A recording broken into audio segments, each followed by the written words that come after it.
একটি বস্তুকণা স্থিরাবস্থা থেকে একটি সরলরেখা বরাবর যাত্রা করে প্রথমে এফ সুষম ত্বরণে এবং পরে এফ সুষম মন্দনে চলে। যদি তার টি সময়ে যাত্রা বিন্দু থেকে এস দূরত্বে গিয়ে থামে, তবে প্রমাণ করো যে, দুইটা প্রমাণ করতে হবে। তাহলে আপনি তুমি প্রথমে, প্রমাণ হ্যাঁ প্রথমে করো যে। চিন্তা করেন, যেহেতু অংশ হ্যাঁ। দুইটা ধরলাম। প্রথম অংশটুকু হচ্ছে এবি, প্রথম অংশটুকু হচ্ছে এবি, দ্বিতীয় অংশ হচ্ছে বিসি, দুটো অংশ ধরলাম। প্রথম অংশের জি স্যার। এটা হচ্ছে সুষম ত্বরণ। তাহলে প্রথম অংশের জন্য ত্বরণ ধরলাম F1, দেওয়াই আছে কোশ্চিনে। দ্বিতীয় অংশের জন্য মন্দন, মন্দন কত দেওয়া আছে, F2। টোটাল সময় দেওয়া আছে টি, তাহলে প্রথম অংশের সময় ধরলাম T1, দ্বিতীয় অংশের সময় ধরলাম T2। প্রথম অংশের দূরত্ব S1, দ্বিতীয় অংশের দূরত্ব ধরলাম S2। Clear target.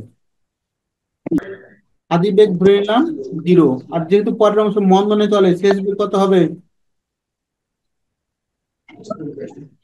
0। Zero. B zero হ্যাঁ। শেষ করছে না কা? জি স্যার হয়েছে। তাহলে একটু নিজের মতন করে লিখে নিই। লেখেন, মনে করি বস্তু কণাটি, মনে করি বস্তু কণাটি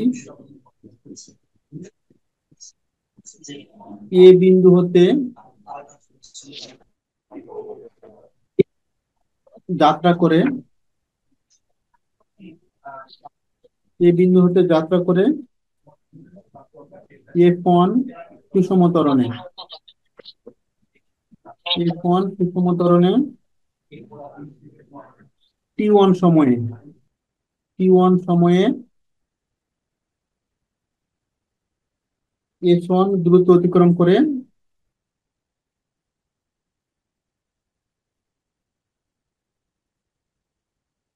অতিক্রম করে বি বিন্দুতে,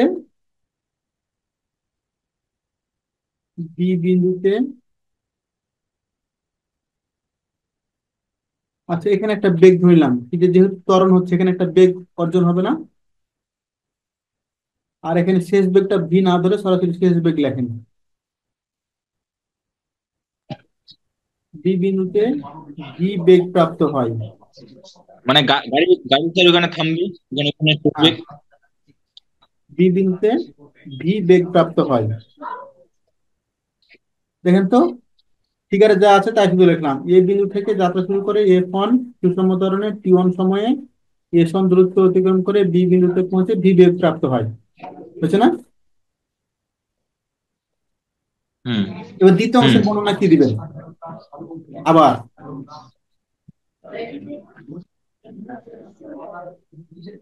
বি বিন্দু হতে বা বি বিন্দু হতে বা বি হতে, বি বিন্দু হতে একটু সুষম মন্দনে, একটু সুষম মন্দনে T2 সময়ে,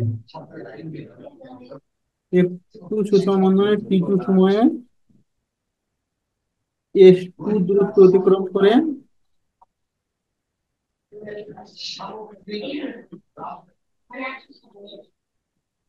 সি বিন্দুতে থামে। ঠিক আছে, বর্ণনা শেষ। এখন ফিগার যেটা বলছে ওই হিসেবে কাজ করব। হ্যাঁ, এখন দেখেন তো আমরা টোটাল দূরত্ব কত ছিল, এস। টোটাল দুটো S1 + S2। হ্যাঁ, তাহলে এস ইকাল টু লিখতে পারি S1 প্লাস S2। আর টোটাল সময় ছিল টি, টিটাকে আমরা ভাগ করছি T1 প্লাস T2। T2। হ্যাঁ, এবার লেখেন এবি অংশের জন্য,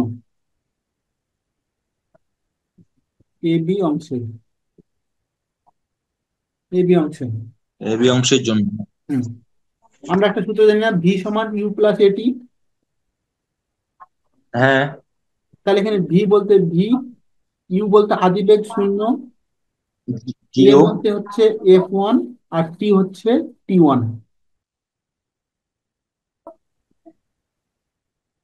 ঠিক আছে?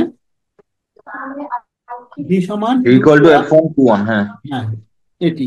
এখান থেকে আপনি টু ওয়ান। টি ওয়ান এর মানটা বের করে রাখেন, তাহলে লিখতে পারি ভি বাই এফ ওয়ান। এটা হচ্ছে সমীকরণ এক। হুম। হুম।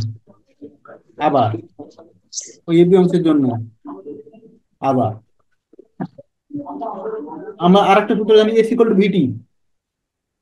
এস, হ্যাঁ, S equal to VT. S বলতে এখানে এস ওয়ান, আর বেগ সময় আমরা এখানে গড় বেগ ধরবো, তাহলে 0 + v/2 ইন্টু টি ওয়ান। গড় বেগ মানে কি, শুরু বেগ যোগ শেষ বেগ ভাগ টু। ভাগ টু। তাহলে এখান থেকে আমরা এস পাচ্ছি ইকুয়াল এস টু ওয়ান সমান VT one. V T one by two. এটা দেন 2। তাহলে আমার এবি অংশের কাজ শেষ। এবার দেখেন তো হ্যাঁ। একইভাবে বিসি অংশের জন্য।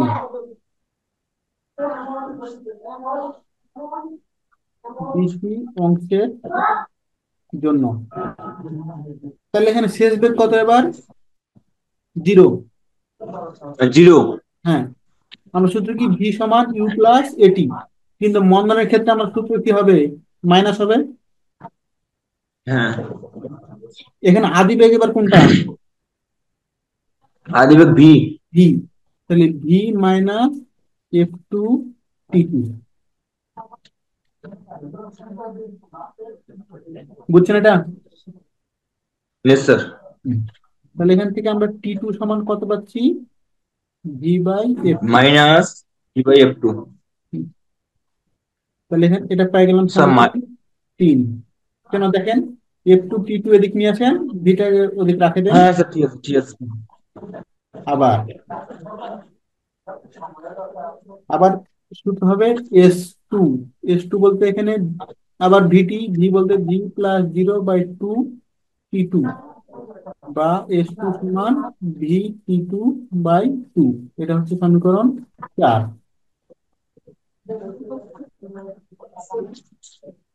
আশা করি এ পর্যন্ত হয়েছে, তাই না? Yes sir. আমরা এখন আর ফিগার টিগার দরকার নাই, উপর অংশ থেকে মিশিয়ে দিলাম একটু। তারপরে দেখেন আমাদের এস সমান কত ছিল,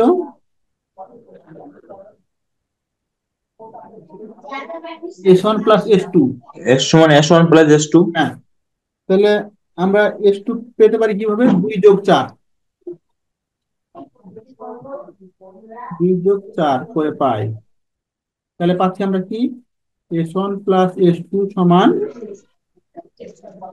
একেবারে V/2 কমন নিচ্ছি, তাহলে আমরা পাচ্ছি না T1 + T2। দেন স্যার।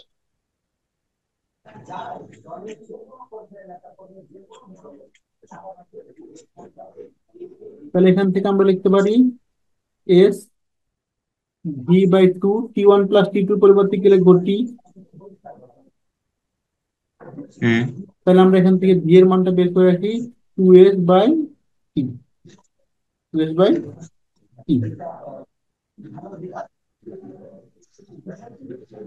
রাখে দেন এটা ভাবে। তারপর লেখেন 1 + 3 করে পাই। তাহলে পাচ্ছি কি দেখেন, T1 + T2 সমান, একেবারে আমরা ভি কমন নিচ্ছি। নেন। ভি কমন নিতে থাকে 1/F1 + 1/F2 থাকে। তাহলে T1 + T2 এটা মানে হচ্ছে টি, আর ভি এর পরিবর্তে বসে দেন 2s/T, 1/F1 + 1/F2। দেখেন তো, একটা প্রমাণ আমরা কাছাকাছি চলে যাব। হুম। আগে 2 নম্বরটা প্রমাণটা আগে যদি করি, তাহলে এই টিটা যদি এদিক গুণ করে দিই, তাহলে কি টি স্কোয়ার হবে না? টি স্কোয়ার। আর 2s যদি এদিকে ভাগ করে দিই, তাহলে 2s হবে সমান ওয়ান হ্যাঁ। By F one plus 1/F2। দেখেন তো এই প্রমাণটা হয় কিনা। হুম, এটা হচ্ছে 2 নম্বর প্রমাণটা হয়ে গেল। 2 নম্বর প্রমাণটা হয়ে গেল। এখন 1 নম্বর প্রমাণে কিভাবে যাব, যদি এটা করতে বলতো, তাহলে আমরা এটা লিখতে পারি টি স্কোয়ার সমান 2s × 1/F1। আচ্ছা, এখানে F1 F2 লসও করে ফেলি। হ্যাঁ, তাহলে এফ ওয়ান এফ টু। তাহলে উপরে থাকছে F1 + F2। নিচে F1 F2। হ্যাঁ, তাহলে টি সমান কত হচ্ছে? Two two S F1 + F2, নিচে হচ্ছে F1 F2।